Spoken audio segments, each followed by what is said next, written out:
मगर मैं जो बता रहा हूँ सुनो प्यारो, सुनो। नबी की बेटी दरवाजे पे खड़ी है और कह रही है मैं हुसैन की माँ फातिमा हूँ। नबी बोले कौन हुसैन कौन फातिमा?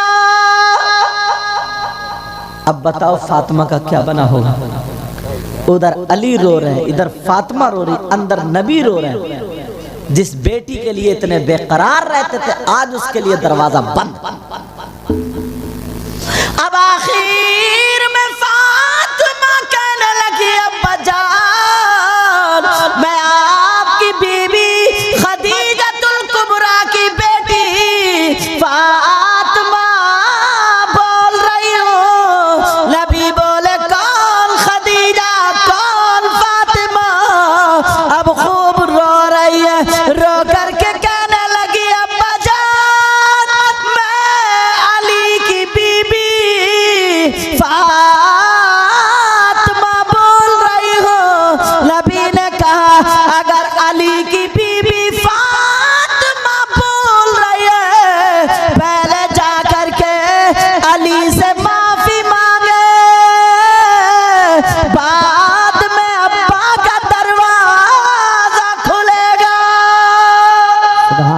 सुभान अल्लाह, माशाअल्लाह माशाअल्लाह माशाअल्लाह। देते हो बेटी को ये नसीहत, देते हो बेटी को ये सीख। पहले जा करके अली की अगर बीवी है तो पहले जा करके अपने शौहर अली से माफी मांगे। अब फातिमा रोती हुई चली, दरवाजे पे आई अली के और आकर के अली के कदमों पे गिर गई और कहने लगे मेरे सरताज मुझे माफ कर दो। वो अब्बा जो मुझे देख करके जिया करते थे आज उन्होंने दरवाजा बंद कर लिया। मेरी एक नहीं सुनी, कुछ भी नहीं सुना, दरवाजा बंद कर लिया। कब पहले जा करके अली से माफी मांगो, मेरे सरताज मुझे माफ कर दो। तो तुम्हारी तरह अली नहीं थे जो आज तुम गालियां बकते हो, आज तुम जो डंडा चप्पल उठाते हो, तुम लात मार देते, मगर हजरत अली ने गाली नहीं बकी, हजरत अली ने तमाचा नहीं उठाया, हजरत अली ने डंडा नहीं उठाया, हजरत अली ने पाँव नहीं मारा। फातिमा के मोढे पकड़े और पकड़ने के बाद उठाया और उठा करके सीने से लगाया और लगा करके कहा फातिमा तुम्हारा मकाम वो नहीं है, तुम्हारा मकाम अली का दिल है। कहने लगी मेरे सरताज नबी ने दरवाजा बंद कर लिया, तुमने माफ किया या नहीं? हजरत अली वाले फातिमा मैंने माफ कर दिया। इतने में मेरे नबी भी रोते हुए आ गए। जब दरवाजा खोला नबी खूब रोए, मेरी बेटी आज मेरे दरवाजे से वापस लौट गई।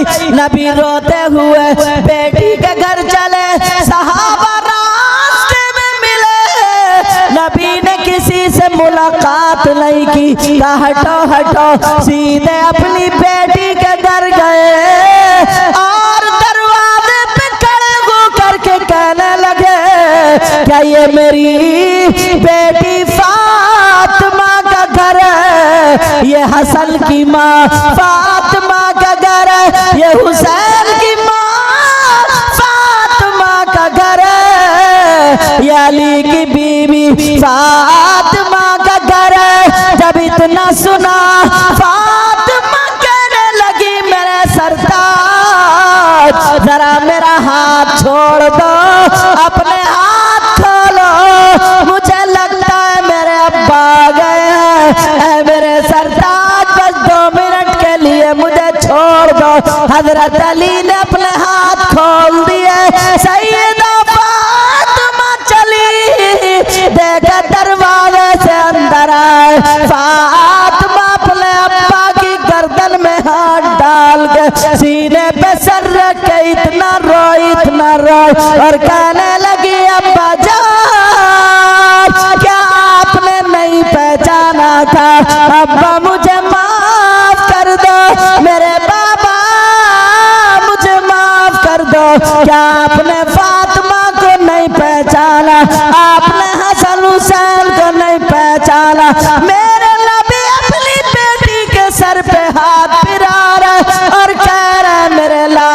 मेरा दिल फट जाएगा। अब आगे मत पूछो, आगे मत पूछो, क्या पहचान क्यों नहीं पहचाना। हजरत अली बोले अगर मैं फातिमा या नबी को नहीं पकड़ता तो करीब तक दोनों गिर जाते। हजरत अली ने दोनों को बिठाया, पानी पिलाया। क्या जान अब बता, क्या आपने पहचाना नहीं। कहा बेटी मैं तो तुझे तेरी आहट से पहचान लेता हूँ, मुझे देख मैं कितना रोया हूँ। तो आपने दरवाजा नहीं खोला, क्या पता नहीं था बेटी खड़ी है। कहा बेटी मुझे मालूम था मेरी बेटी खड़ी है, मगर उस वक्त मैं दरवाजे पे अपनी बेटी फातिमा को नहीं बल्कि कयामत तक के मुसलमानों की बेटियों को उनके बाप के दरवाजों पे देख रहा था। आज शिकायत शोर की सुनने के लिए मैं दरवाजा खोल देता तो कयामत तक के लिए मुसलमानों की बेटियों के लिए उनके बाप के दरवाजे खुल जाते। मगर बेटी मैंने बंद इसलिए किया, सुनो मामला ये है, बीबी के लिए बाप से ज्यादा, माँ से ज्यादा, भाई से ज्यादा, बहन से ज्यादा, हर रिश्तेदार से ज्यादा हक जो होता है वो शौहर का होता है। अल्लाह किसका हक होता है बोलो? शौहर का। जो मेरी बहनें लड़ती घड़ी घड़ी अपने शौहरों को मैके में जलील करती है, अल्लाह के वास्ते ये मोहम्मद आकिल साहब की जो शादी है तुम्हारे लिए एक तारीख साज हो जाए। अपने शौहरों से लड़ना छोड़ दे, मोहब्बत और प्यार करना शुरू कर दे। और जो शौहर अपनी बीवियों को गाली देते हैं ना, अल्लाह हजरत बाज तो इतना बुरा है ना, इतना बुरा। शौहर भी बीबी है, अपनी माँ को छोड़ के आई तुम्हारी खातिर, अपने बाप को छोड़ के आई तुम्हारी खातिर, समझे, सारी चीजों को छोड़ के आई तुम्हारी खातिर। और तुम्हारे अब्बा को चाय पिला रही है, भाई को चाय पिला रही है, रिश्तेदारों को चाय पिला रही है। उसका अगर भैया आ गया ना तो वो चूल्हे पे बैठ के चाय बना रही है और कह रही है सुनो नमकीन और बिस्किट ले आओ, थोड़ा सा मीठा भी ले आना। तो मालूम है इतनी गालियां बकता बुतर बुतर करके नीचे को मुंह कर लेगा, आंखें चढ़ा के आ गए नंगे, आ गए भिखारी, आ गए कुत्ते, आ गए फकीर। इतनी गालियां मुझे याद थी और गहरी वाली तुम्हें याद होंगी, समझे, वो तुम्हें याद होंगी। तो बाज इतना बेकार आदमी है यार। उसका तो भाई है ना जिसे तुम कह रहे हो, उसका तो बहनोई है ना जिसे तुम कह रहे हो, उसका तो भतीजा है ना जिसे तुम कह रहे हो, उसका तो रिश्तेदार है। वो बीबी तुम्हें दिल दे सकती है जो तुम उसके भाई को गाली दोगे? बोलो, वो बीबी तुमसे तुम्हारे घर में बीवी बन के रह सकती है जिसकी माँ को तुम गाली दोगे? नहीं, नौकरानी बन के तो रह सकती है मगर बीवी बन के नहीं रह सकती है। अगर बीबी बनाकर और सुनाऊं हजरत, कई बच्चों का अब्बा हो गया। ये बात कहना नहीं चाह रहा हूँ मगर कहे बगैर मानूंगा भी नहीं। से बता, कई बच्चों का अब्बा हो गया मगर आज भी दूसरी औरतों से मोबाइल पे बातें करता है। शर्म आनी चाहिए, थोड़ी सी गैरत आनी चाहिए। बीबी घर में है बेचारी, परेशान है, कभी वीडियो पकड़ी जा रही है, कभी कॉलिंग पकड़ी जा रही है, कभी बातें मोहल्ले में वो बेचारी छुपाती फिर रही है अपने शौहर की बातें। और इधर उधर मोहल्लों से पता चले और बात औरत मोहल्ले में इतनी खराब है अपने चूल्हे पे बिठा लेगी, अपने ही चूल्हे। उससे जाके कहो क्यों बिठा ले, अरे मैं थोड़ी बुलाने जा रही हूँ, वो खुद आ रहा, रोक अपने शौहर को। इस औरत को भी कटवाने का, सही बता रहा हूँ मैं। कैसा है यार, तू नौजवान है यार, उस लड़की का क्या कसूर है जो तेरे घर में? तेरी शादी से पहले जो जिंदगी थी, हालांकि वो भी गलत नहीं होनी चाहिए थी, अब तो तुझे सब खत्म कर देनी चाहिए ना। तेरे घर में बीवी आ गई, इसी से प्यार कर, इसी से मोहब्बत कर, इसी से अपनी ज़रूरतें पूरी कर। यार अपनी माँ को, बाप को, सबको छोड़ के आई है। सही बता रहा हूँ, अगर तू इससे प्यार करने लगा ना तो लड़की वो चीज़ है जहाँ तुम्हारा पसीना टपकेगा वो अपना खून लगा देगी। बेशक बेशक। बोलो नहीं है ऐसा?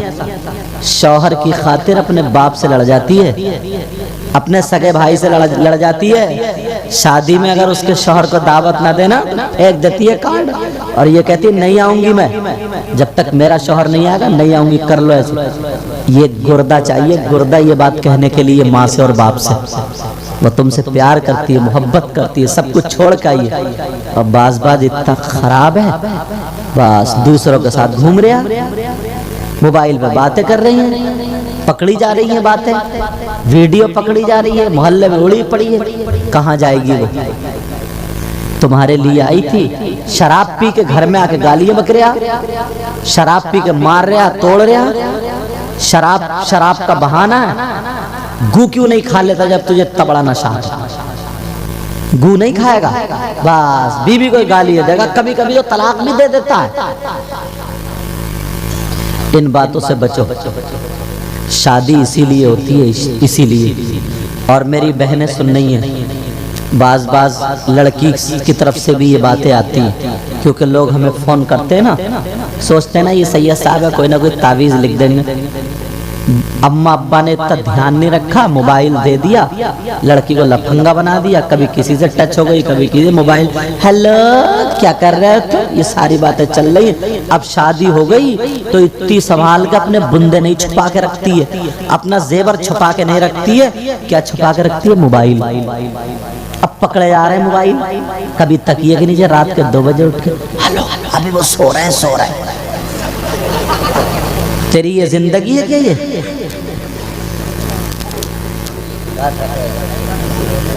तुम हंस रहे हो? ये सही बता रहा हूं मैं। शर्म आनी चाहिए उस लड़की को भी, गैरत आनी चाहिए। अपनी बाप की उसे शर्म है, गैरत नहीं है। अगर बाप की इज्जत चाहती है, तेरी पिछली जिंदगी थी, तौबा कर ले, खत्म कर ले, आजा। उस बेचारे ने क्या बिगाड़ा? उसे धोखा दे रही है, बस मैके चली गई, मैके का बहाना, अभी मैं नहीं आऊंगी, 8 दिन और रहूंगी। 8 दिन, ये 8 दिन रह रही है मैके में। क्या मतलब है मैके में जाकर के दूसरों की मोटरसाइकिल पर घूमने का? जब शौहर को पता है, शौहर को पता चल गया तो उसी के साथ घूम रही है, उसी से बातें कर रही है, उधर ही जा रही, क्या मतलब है इसका? बहुत अच्छी। वो बातें मैं कह देता हूँ कि हर एक बोलता नहीं है इन बातों का। कभी SMS पकड़े जा रहे, अब छुपा के रख रही है, अब डाल रही है पासवर्ड। कभी पकड़ गया, उसमें तिजोरी में लॉक लगे या ना लगे, मोबाइल में लॉक जरूर लगेगा साहब। पासवर्ड डालने का क्या मतलब है? छुप के बातें कर रही है। कभी कहीं से बातें पकड़ी जा रही, कभी कहीं से बातें पकड़ी जा रही। तुम्हें अल्लाह रसूल का वास्ता यार, अपनी जिंदगी ना अच्छी गुजार लो, इतनी प्यारी जिंदगी होगी तुम्हारी। सही बता रहा हूँ, इतनी शानदार जिंदगी होगी, बहुत ज्यादा अच्छी। कुछ लड़के क्या करते हैं, मोबाइल पे बातें करके लेके भाग जाते हैं। हाँ, एकदम साफ सुथरा बोल रहे हूँ। कोर्ट मैरिज हो गई साहब, अब अम्मा अब्बा ने रख लिया, चलो भाग गया तो लाओ, भगोड़े को ले लो। तुम क्या समझ रहे हो इसमें इज्जत बनी? सोचा रहे मैंने बड़ा तीर मार दिया साहब, प्यार करके शादी करिए, प्यार रेड़ लगा ली जिंदगी में। भाग के अगर लड़की आएगी, अब उसके घर में शादी होगी, इज्जत बना लेगी, सब बातें करेंगे। जिधर को निकल गए, कहा गया ये वो है जो भागी थी। इज्जत कहां से बना पाओगी तुम? नोटों में खेल लो, सोने में लग जाओ, 1 साल तक चोरों की तरह घर वालों से भागते रहोगे, मोमोज खाती रहोगी, चाउमीन खाती रहोगी, बर्गर खाती रहोगी और होटलों के खाने खाते रहोगी। जब पैसे खत्म हो जाएंगे ना तो तुम तो चले गए, कहाँ चले गए मालूम है? तुम चले गए काम करने। इसकी तो आदत बोले हेलो वो गैरेज में आ जाइए जरा, तुम्हें भी चूना लगा देगी। जो अम्मा अब्बा को धोखा दे सकती है, तुम इतने सगे निकले हो।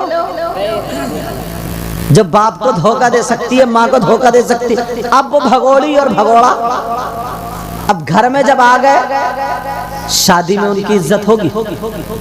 कितनी खूबसूरत हो, कितने अच्छे कपड़े पहन ले, कितने जेवर पहन ले, सब कोनी ये चलेगी नहीं चलेगी? बोले चलो, अगर तुमने बाहर रह के शादी भी कर ली, बाहर रह के उसी से शादी कर ली, बच्चे हो गए, अब मालूम है उसके बच्चों को जिंदगी भर ताने मिलेंगे। कहेंगे चल हमसे बात मिला रहा, तेरी अम्मा भागोगी तू, तेरे अब्बा ने क्या कारनामा, हमसे बातें मिला रहा तू, हमें सब पता है। उसके बच्चों की इज्जत होगी? बोलो कितना ही बड़ा हो जाए। एक छोटी सी गलती ने जिंदगी नस्लें बर्बाद कर दी। बहुत अच्छा। माँ बाप के कहने से अगर शादी करोगे ना, हाँ तुम्हें कोई लड़की अच्छी लग रही है, कोई ऐसी है, अपनी माँ से कह दो, बाप से कह दो, तुम्हारी बिरादरी में है, माँ बाप रिश्ता ले जाए। मगर ये अब्बा जो है ना, अब्बा और अम्मा, ये भी बात गलत कर देता है। ये भी साहब इसकी मूछ ना गिर जाए, बोले ना मर जाऊंगा, हो रहे बोले भाग जा, करूंगा नहीं। ये अब्बा की भी जो नहीं अकड़ है, अकड़, इसकी कमर पे भी 3 लठ मारने के। सही बता रहे हो? संभाल सकते हो तुम बात को, मामला संभाल सकते हो, तुम्हारी बरादरी की है, ठीक है, समझे?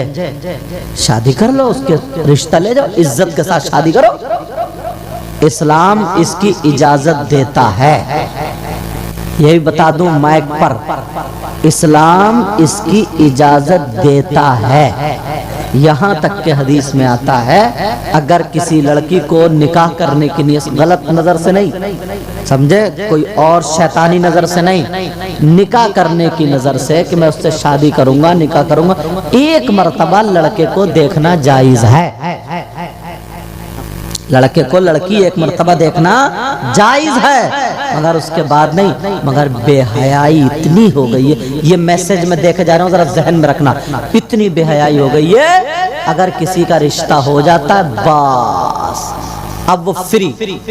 लड़के ने मोबाइल भिजवा दिया किसी के जरिए, बाज भाभी घर में बहुत आग लगाती है, बड़ी बहन बहुत आग लगाती है, कोई चच्ची होती है ऐसी चच्ची, वो बहुत आग लगाती है, कोई छोटी मोटी खाला होती है, वो बहुत आग लगाती है, अल्लाह बरकतें फरमाए, वो बहुत आग लगाती है। मोबाइल भेज दिया और बस जरा बात करिए, अब मोबाइल पे बात कर रहे हैं, वो कमरे में हो गई, वो उधर वीडियो कॉल चल रही है। साहब भैया आया, बोले कहाँ बहन, किससे बात? बोले वो उसी से बात हो रही। अच्छा अच्छा। अब्बा किससे हो रही? उसी से। अच्छा अच्छा। अम्मा बोले अच्छा अच्छा। सब घर वालों के बेहयाओं को पता है उसी से बात हो रही है। 50 लड़कियां डिप्रेशन में आ गई, मालूम है कैसे? अब वो बात करते करते करते करते के साहब तेरे बाल बड़े अच्छे हैं, और कुछ भी अच्छे नहीं है, समझे, के साहब तेरी आंखें बड़ी अच्छी है, और है किचड़िया हुई आंखें, काली मूली फेंक रहा मूली के साहब तेरा रंग तो चांद सितारों से भी ज्यादा है, ओ समझे, ऐसा झूठ फेंक रहा, और वो फूलती जा रही है, फूलती जा रही है। क्या जरा बाल दिखाओ? उसने दुपट्टा हटा दिया, साहब दुपट्टा हटा, दुपट्टा हट गया, बस इससे आगे नहीं बोलूंगा। यहाँ तक के मोहब्बत प्यार में बहते चले गए, बहते चले गए। वीडियो कॉल हो रही है, कभी कभी तो कैसे बताऊं, कभी कभी तो ना, कभी कभी तो मतलब कपड़े मतलब हदे पार, शाबाश, अल्लाह आपका भला करे, हदें पार हो जाती है, मैं रोकना चाह रहा, हदें पार हो जाती है, मतलब जिस्म तक दिख जाता है। वो कमरे में वीडियो, उसके पास क्लिप बन गई, अब क्लिप बन गई किसी वजह से, 8 महीने शादी के, किसी वजह से वो रिश्ता टूट गया। टूटने के बाद अब उस लड़के के पास तो क्लिप है, अब वो ब्लैकमेल करता है, अम्मा, ये अब्बा, ये भाई, इन पे लानत बरसेगी। इसलिए सुनो, अगर लड़की की मंगनी हो जाए, रिश्ता हो जाए, बात तय हो जाए, तारीख रख जाए, तब भी वो लड़का गैर है, उससे बात करना जायज नहीं है, उससे मोबाइल पे बात करना जायज नहीं है। जब तक निकाह ना हो जाए, ये भाई की जिम्मेदारी है, बात करने ना दे, ये माँ की जिम्मेदारी है, बात करने ना दे, ये बाप की जिम्मेदारी है, बात करने ना दे, हिफाजत करे। अगर निकाह हो जाए तो हाथ पकड़ के उसके हवाले कर दे। अब हमारी बेटी बाद में है, पहले तेरी बीवी।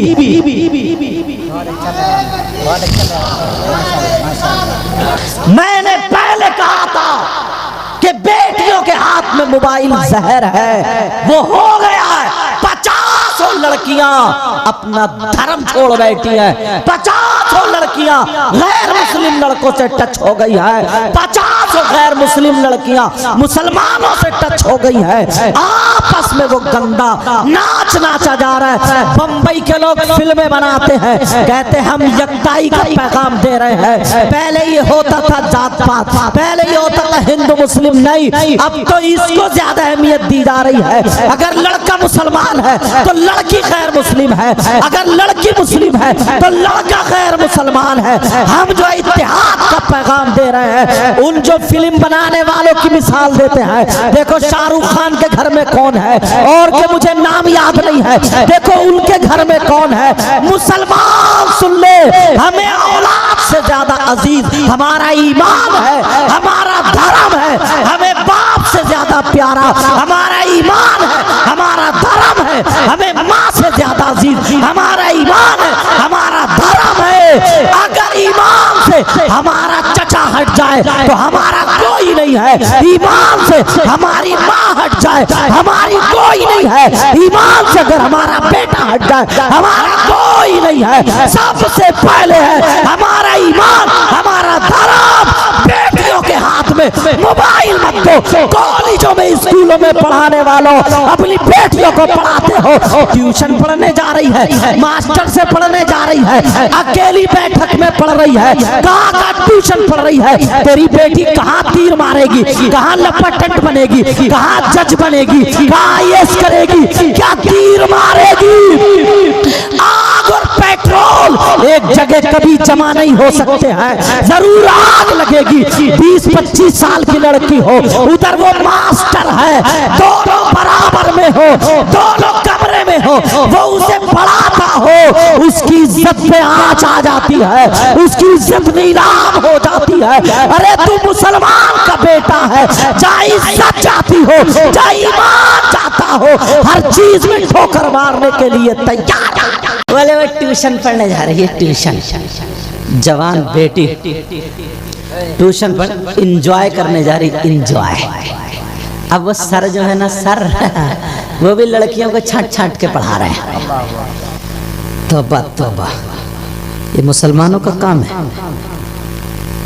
लड़कों को पढ़ाओ, इतना पढ़ा लो कि फिर वो अपनी बच्चियों को पढ़ा ले।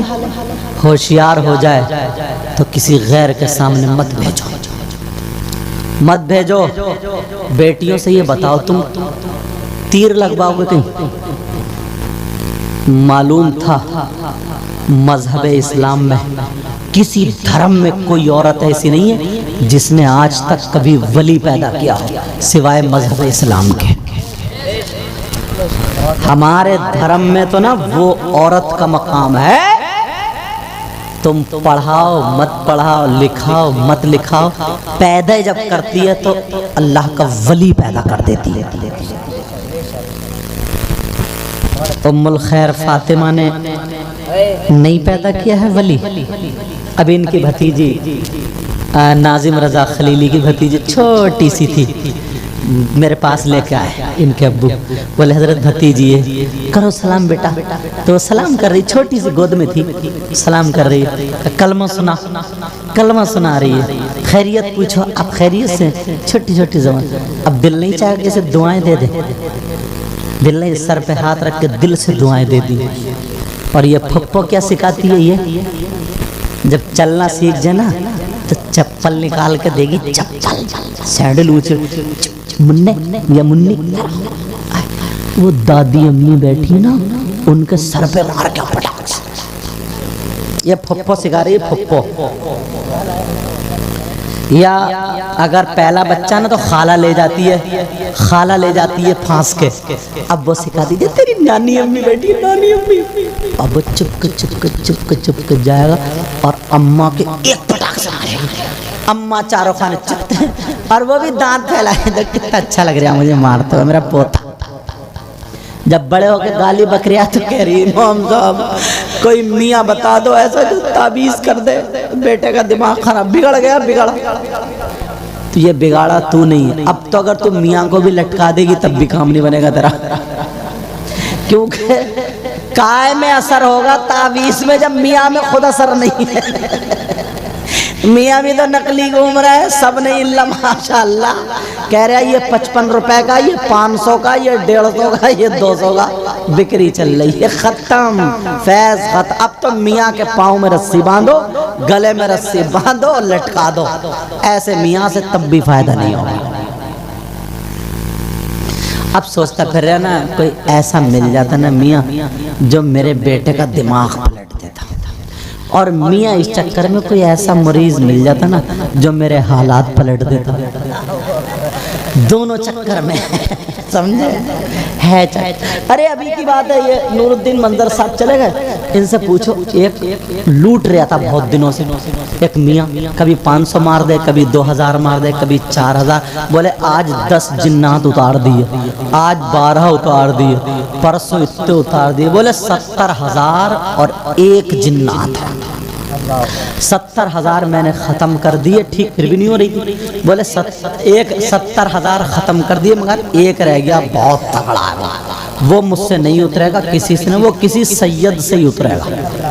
अब वो ढूंढते टकरा गए मुझसे। जब मुझसे टकरा, बोले या फिर उतरेगा तो 4.5 लाख रुपए मांग रहे आप। मैंने कहा बड़ी हाई फीस है भाई, अब 4.5 लाख रुपए बेचारा कहाँ से दे। तो उसने सोचा चलो यार सैयद साहब से मिल ले। वो मिले, बोले हुजूर बहुत बड़ा काम है। तो मैंने कहा मैं छोटा आदमी हूँ, बात बताओ क्या। बोले 70,000 हजरत जला दिए आमिल साहब ने, बस एक रह गया और वो सैयद साहब से उतरेगा। मैंने कहा 70,000। बोले हुजूर, मैंने कहा एक बात बता, उस कम बखत ने 2 मिनट में 70,000 गिन कैसे लिए? 70,000 गिनने के लिए कितना टाइम लगेगा? अब मैंने कहा तेरी बीबी है या जिन्नात की फैक्ट्री है? एक जिन का तो झटका झेलेगा नहीं, और वो 70,000 को लटकाए फिर रही है, समझे? अब मैं समझ गया कि कोई इसे मिल गया। मैंने कहा पूरी बात बता। बोले बस ऐसे उतरेगा। वो दूसरा बोले या फिर अगर वो उतारेगा तो 4.5 लाख रुपए जिन्नात की फीस है। वो ये कह रहा है जिन्ना 4.5 लाख रुपए लूँगा, उसके बाद में उज्जब जाऊँगा। मैंने कहा बताओ यार कितना हरामी मियाँ पड़ा है। अल्लाह माफ़ फरमाया, हद हो गई। पूछा इनसे, नूरुद्दीन मंजर साहब बैठे यार। मैंने कहा भाई साहब वो वाला मुझसे भी नहीं उतरेगा। बोले क्यों? मैंने कहा पहले उस कमबख्त मियाँ को ला, उसे उतारूंगा मैं पहले, बाद में वो उतरेगा। उस मियाँ का तो नाम बता, उसे ला मुझे मेरे पास। आज या तो वो ही नहीं या मैं नहीं, समझ? तो यार हद हो गई है कैसे। और तुम इतने सीधे हो, इतने भोले हो ना। हाँ बहकावे में आ जाते इशारे। तुम भी इस चक्कर में ना चला यार, मज़ार पे पड़ी है, पैसे थोड़ी उठ रहे हैं। सर में दर्द है, किसी ने गोली नहीं लाएगा कि उसमें 10 रुपए लगेंगे, 15 रुपए लगेंगे, इलाज नहीं कराएगा। वहाँ जाकर अगरबत्ती लिए घूम रही है, अगरबत्ती लिए धुआं देती फिर रही है, धुआं देने की मशीन बना दी। अपने आप को संभालो। हाँ बेटा, अच्छा अपने आप को संभालो। कैसे संभालोगे? मैं जो बात कर रहा था ना, जिसकी बच्चियां जवान हैं, होशियार हैं, उनकी हिफाजत करो। इस वक्त जो है ना, लोग ऐब नहीं समझते हैं इसको। जिसका रिश्ता हो जाता है उस लड़के से बात करने में कोई ऐब नहीं समझते, लेकिन हराम है, हराम। इसका रिजल्ट बहुत खराब है, क्योंकि 7-8 महीने बाद चल और कभी अच्छी बुरी बात करने में निकल ही जाती है, सारे हालात पूछ लेता है। अल्लाह अल्लाह प्यारो सुनो, जरा तवज्जो रखो, गौर करो। वो औरत जो कुरान शरीफ पढ़ती है, नमाज पढ़ती है, अच्छे काम करती है, मगर एक गलती करने की बिना पर नबी फरमाते हैं वो जन्नत से महरूम रहेगी, जन्नत में नहीं जाएगी एक गलती करने पर। वो गलती बता दूं कौन सी है, सुनना चाह रही हैं? नमाज पढ़े, रोजा रखे, तस्बीह पढ़े, अच्छे काम करे, फिर भी जन्नत में नहीं जाएगी। नबी फरमाते हैं वो औरत वो है जो अपने शौहर को जलील करती है, जो अपने शौहर को नाराज कर देती है, जो अपने शौहर से लड़ाई करती है, सुबह नाश्ते में लड़ाई, दोपहर खाने में लड़ाई, शाम को खाने में लड़ाई, खाना नहीं खा रहे बल्कि खाना इनको खा रहा है। जो बीवी छोटी छोटी बातों पे लड़ाई निकालती है, शौहर का कहना नहीं मानती है, शौहर की वफादारी नहीं करती है, शौहर को जलील करती है, इतनी नाराज हो जाती है, शाम को जब बिस्तर होता है तो नाराजी में शौहर का बिस्तर अलग, बीवी का अलग। नबी फरमाते हैं ऐसी औरत कुरान पढ़े, नमाज पढ़े, तस्बीह पढ़े, शौहर को नाराज करने की वजह से जन्नत में नहीं जाएगी। और अगर नबी जिसको मना कर दें तो कोई पीर ले जाएगा जन्नत में, कोई मौलाना, मुफ्ती साहब, इमाम साहब, तुम्हारी नमाजें, रोजे, हज, ज़कात, अगर नबी जिसको मना कर दें उसको जन्नत में कोई नहीं ले जा सकता। तो औरतों को ये सबक। और हाँ, मर्द, नबी ने फरमाया कुछ ऐसे नमाजी हैं, कुछ ऐसे कुरान पढ़ने वाले हैं जिनका हश्र जालिम बादशाह के साथ होगा। अल्लाह, नमाज पढ़े, हाजी है, कुरान पढ़े, तस्बीह पढ़े, नेक काम करे, मगर एक गुनाह करने की बिना पर वो उसका हश्र जालिम बादशाहों के साथ होगा। उस मर्द को खोलूं कौन है? नबी फरमाते हैं वो शौहर वो है जो अपनी बीवी पे जुल्म करता है, जो अपनी बीवी पे इल्जाम लगाता है, जो अपनी बीवी पे तोहमत लगाता है, जो अपनी बीवी को मारता है, तोड़ता है, जुल्म करता है, बेचारी टूट जाती है, यहाँ तक कि दुआएं करती, ऐ अल्लाह तू मुझे मौत दे दे। ऐसा शौहर कितनी नमाज़ें पढ़े, कितने रोजे रखे, नबी फरमाते हैं इसका हश्र जालिम बादशाहों के साथ होगा। और जालिम बादशाह कौन है? फिरौन, कारून, नमरूद, हामान, शद्दाद। आज के जो लोग हैं मैं उनका नाम ही नहीं लेता। समझ में आ रही बात? तो ये इन चीजों से बचना होगा। इन चीजों से क्या होना होगा बोलो? ये शादी जो है ना, शादी मोहम्मद अकील साहब की, आकिल साहब की, हमारे और आपके लिए तारीख साज हो जानी चाहिए। आज के बाद अगर शादी हो तो सारे काम इस्लामी होंगे। मैंने कहा था कुरान खानी करा, फिर उसके बाद बारात अगर लेकर के जाओ तो बारात में इमाम साहब को ले लेना, किसी नमाजी को ले लेना, हाजी को ले लेना, मदरसे के किसी तालिब इल्म को ले लेना, आलिम को ले लेना। अगर आलिम होगा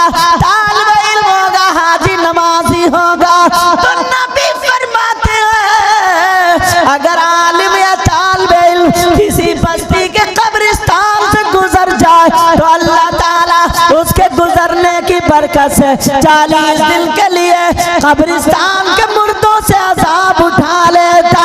अगर शादी में वो चला जाए तो आने वाले जो हादसात हैं उससे महफूज हो जाते हैं। समझ में आ रही? मगर सारी जगह इमाम याद रहता है।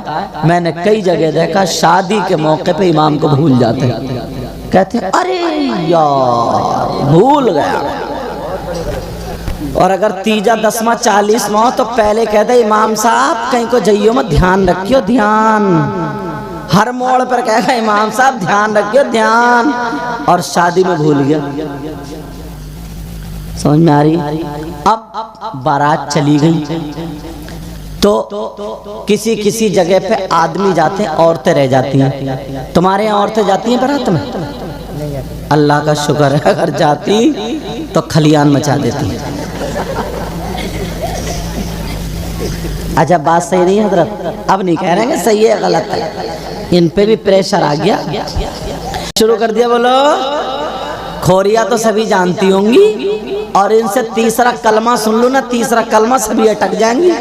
और ढोल पे बैठ के फुकौई बुढ़िया भी चार्ज हो जाती है, चार्ज। सही बता रहे हो?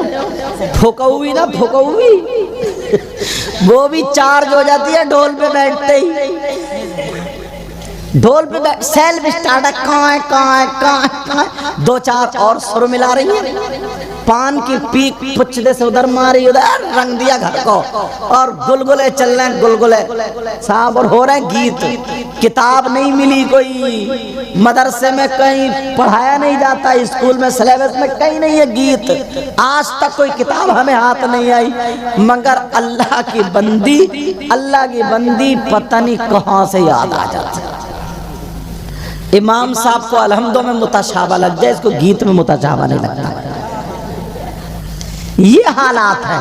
अब खोरिया तो तुम्हें मालूम ही होगा, मुझसे ज्यादा तुम ही जानते हो। वो हुड़दंगी मचाती है खोरिये में, पूरी हदें पार कर देती है। एक आदमी बनता फिर औरत बनती है, भाई डंडे लेके वो बदतमीजी होती है। तुम तो चले गए बारात में, जो थोड़ी मोड़ी ना अगर बरकतें बची भी थी, इस खोरिये ने बिल्कुल खोरिया बना दिया, सब खत्म कर दिया। नाम ही इसका खोरिया रखा, किसी ने बढ़िया नाम छांट के रखा। लेकिन सुनो दूल्हा मियाँ की माँ करो तो सुन ले, बड़ी प्यारी बात। दूल्हा मियाँ आ गए,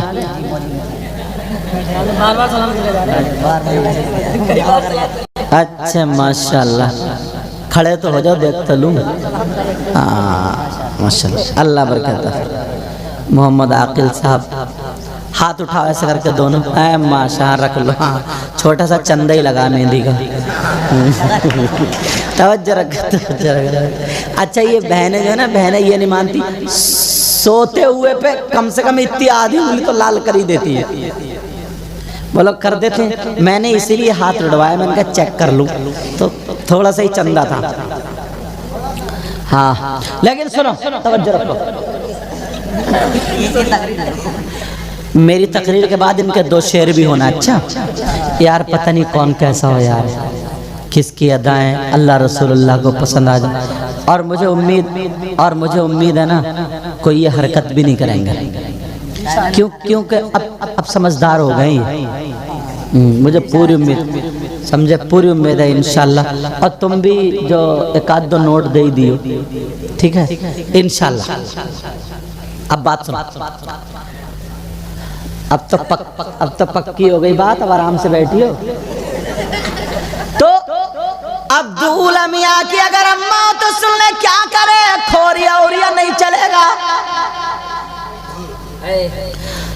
बारात अगर चली जाए, इमाम साहब आलिम साहब मदरसे का बच्चा बारात में होगा, उधर बरकते, और इधर माँ खानदान की 7 कुंवारी बच्चियों को जमा कर ले। सुभान अल्लाह बोलो।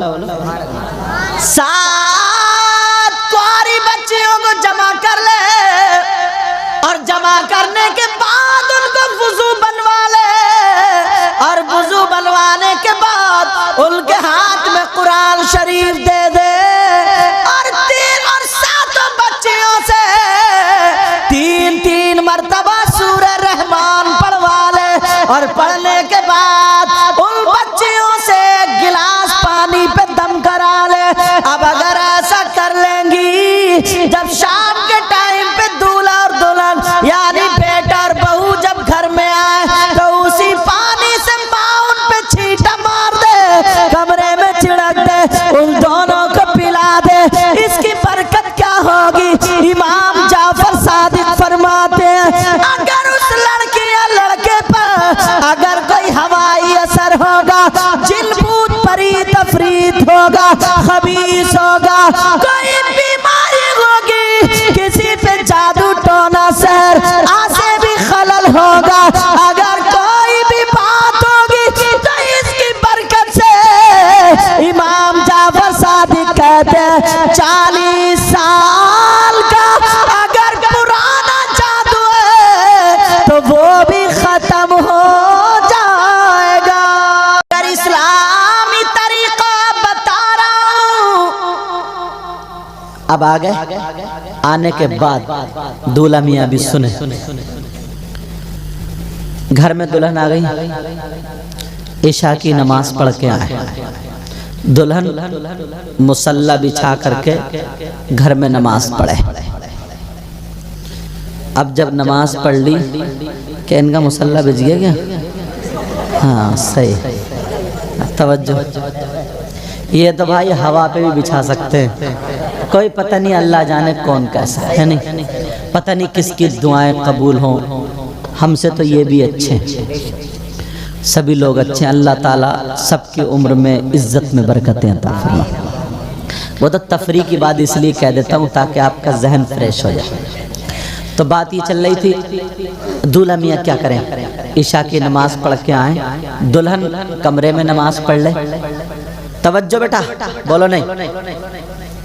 तो अब दूल्हा मियाँ देखें किसी को खाने की जरूरत है तो खाना, बिस्तर, चारपाई, जो जो जरूरत होती है मेहमानों को ना, वो पूरी कर दें। अब पूरी करने के बाद दुल्हन के कमरे में जाएं। अब जब दुल्हन के कमरे में जाएं तो जैसे ही जाएंगे तो पहली नज़र अगर दूल्हा की बीबी पे जब पड़े तो बीबी को दूल्हा नज़र कर ले, वो सलाम कर ले। क्या कर ले? बोलो सलाम कर ले, अस्सलाम वालेकुम। बीबी इस्तकबाल में उठ के खड़ी हो जाए और कहे वालेकुम अस्सलाम। दोनों की जब नज़रें मिलें तो एक दोनों को देख के मुस्कुराएं, और जब मुस्कुराएं तो इमाम जाफ़र सादिक फरमाते हैं इस मुस्कुराने की बरकत से नबी की सुन्नत अदा होगी, सही तरीक़े पर निकाह हुआ है। तो फरमाते हैं अल्लाह ताला उन दोनों के माँ बाप को जन्नत में 2-2 जोड़े अता फरमाएगा। कपड़े जोड़े, समझ रहे? क्या अता फरमाएगा? जन्नत में 2-2 जोड़े अता फरमाएगा। और अगर बीबी की पहले नजर पड़े ना तो बीबी इस्तकबाल में खड़ी हो जाए और खड़ी होकर के सलाम करे, मुस्कुरा करके शौहर जवाब दे। तो जब घर में जाया करो तो अपनी बीबी को सलाम करा करो। करते हो क्या बीबी को सलाम? बाज लोग तो ये समझते हैं कि बीबी को सलाम करना ना नाक कट जाएगी, नाक से बता रहे हो, मैं तौहीन समझते हैं। नहीं, मेरे नबी खुद करते थे, समझ रहे? नबी खुद करते थे, सहाबा ने किया, हम भी करते हैं, तुम भी करा करो। बीबी की नजर पड़े तो बीबी सलाम करने का मौका ना दे, बीबी खुद सलाम कर ले। समझ में आ रही बात? अब सुनो, सलाम हो गया, तवज्जो रखें। जब कमरे में पहुंचे अब 2 मुसल्ले बिछ जाए। कितने मुसल्ले? बीबी का मुसल्ला और शौहर का मुसल्ला कमरे में दोनों बिछा ले। शौहर का 4 उंगल आगे हो, बीबी का 4 उंगल पीछे, और दोनों 4-4 रकात नमाज शुक्राने की अदा करे। अदा करने के बाद अब बीबी को सामने बिठा ले। बिठाने के बाद 3 मरतबा आयतल कुर्सी शौहर पढ़े, 3 मरतबा मरतबा कुल वल्लाह, 3 मरतबा कुल औज़ु बिरब्बिल फलक, 3 मरतबा कुल औज़ु बिरब्बिन नास पढ़ ले। और पढ़ने के बाद बीबी के ऊपर दम कर दे, फूंक दे। फूंकने के बाद अब बीबी के बालों की यहाँ की लट पकड़ ले। जैसे ये मेरे बाल है, इनकी एक लट हो गई, लट पकड़ ले, ऐसे घुमाता जाए और पढ़ता जाए। फल्लाहु खैरुल हाफिज़ा व हुवा अरहमुर राहिमीन। 11 मरतबा पढ़े और ऐसे घुमा करके अब बालों की लट में गांठ लगा दे और उस पे दम कर दे। गांठ लगाने के बाद, दम करने के बाद अब अल्लाह ने जो आगे जिंदगी गुजारना उन लोगों के लिए जायज रखा है, अपनी जिंदगी गुजारे।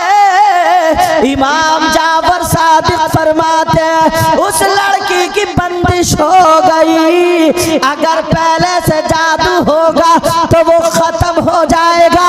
इमाम जाफर सादिक कहते हैं अब 12 साल तक अगर पहली रात में कोई शौहर ऐसा काम कर ले तो उस लड़की पे 12 साल तक अगर कोई जादू चलाना चाहे तो जादू नहीं चल सकता।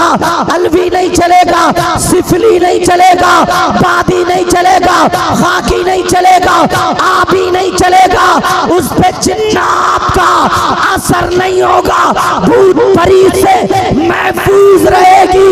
इमाम जाफर सादिक कहते हैं अगर इस रात में अल्लाह ने बच्चे की उम्मीद दे दी, अगर उस लड़की को बच्चे की उम्मीद हो गई तब पैदा होने वाला बच्चा आलिम रब्बानी होगा या अल्लाह का वली होगा या फिर नेक और साले पैदा होने वाला बच्चा वफादार।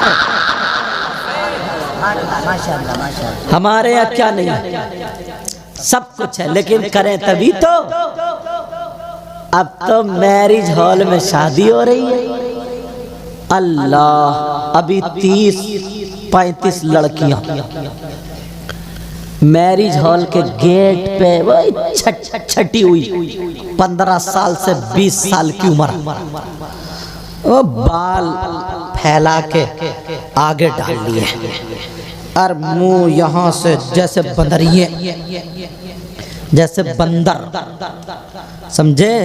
और वो तरीके की साड़ियाँ ऐसे करके यहाँ से ऐसे, सबकी एक चीज, जैसे बाजेदार नहीं होते पहले, बाजेदार होते थे ना, डुम डुम डुम पौ पौ जो करते थे बैंड बाजे वाले, अब वो ऐसे करके और स्टाइल में खड़ी है, एक टांग ऊंची एक टांग नीची करके, और बस ढलिया हाथ में ले ली। अब जो भी अरे वेलकम वेलकम, जो भी अरे वेलकम, पूरी बारात का दूल्हा मियाँ का इस्तकबाल हो रहा। 30-35 लड़की, उनके अब्बा को मैं कहूँगा डूब के क्यों नहीं मरा जाता उनसे। बेटियों को तुमने नंगा तो कर दिया, अब क्या नाचने के लिए छोड़ोगे? ये जिनकी बेटियां हैं उनका अब्बा नहीं है क्या? उनकी अम्मा नहीं है? 15 साल से लेकर के 20 साल की उम्र की बच्चियां, तौबा तौबा तौबा तौबा, इतना गंदा नाच। ये इस तक जो यहूदियों का तरीका, ईसाइयों का तरीका, मुसलमानों का तरीका ये बताओ मुझे, मुसलमानों का तरीका है क्या ये? तौबा तौबा, इतना गंदा नाच, इतना गंदा नाच। सब जा रहे हैं और वो मार रही है, फूल की पत्तियां डली है, गोया अपने आप को दिखा रही है। अब ये बताओ, जैसे पहनावा नाचने वाली नचनियों का था, वो बेटियों का हो गया नहीं हो गया? ऐसी लड़की घर में जाएगी तो बरकत होगी। तुम्हें कितनी मारुति मिल जाए, कार मिल जाए, अपाचे मिल जाए, कुछ भी मिल जाए, बरकत नहीं मिल सकती, सुकून नहीं मिल सकता।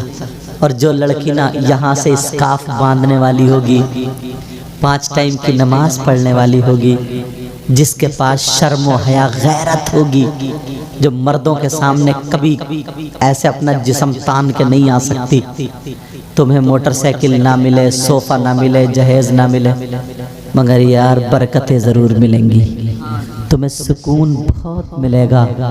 तुम चटाई पे बैठ के खाओगे मगर तुम्हारे घर में जन्नती माहौल ज़रूर होगा। तो मैं उन बाप से कहूँगा, उन माँ से कहूँगा जो शादियों के नाम पे ना तुमने बेटियों को बिल्कुल आवारा बना दिया। यार कल को देख लियो तुम, ज़्यादा बढ़ के नहीं बोल लियो, सबके दुपट्टे यहाँ पड़े होंगे, यहाँ ऐसे यहाँ लगे होंगे, नहीं लगे होंगे, किसी का तो यूं टंगा होगा पीछे को, किसी के बाल ऐसे को। उनके अम्मा अब्बा नहीं है क्या? जवान बच्ची है, पूरी बारात देख रही है, अम्मा अब्बा को कोई गैरत नहीं है, शर्म हया नहीं है, जरा सी भी शर्म नहीं है। जरा सोचो यार, तुम्हें हमें सोचना पड़ेगा। शादी के नाम पे अब्बा बिल्कुल ला ताल्लुक, अम्मा ने छोड़ दिया, जो उसकी समझ में आ रही है, जैसे समझ में आ रही है फैशन कर रही है, जैसे समझ में आ रही है चुटियाँ बना रही है, जैसे समझ में आ रही है मेकअप कर रही है, जैसे समझ में आ रही है कपड़े पहन रही है। कोई बोलने वाला नहीं है, कोई देखने वाला नहीं है।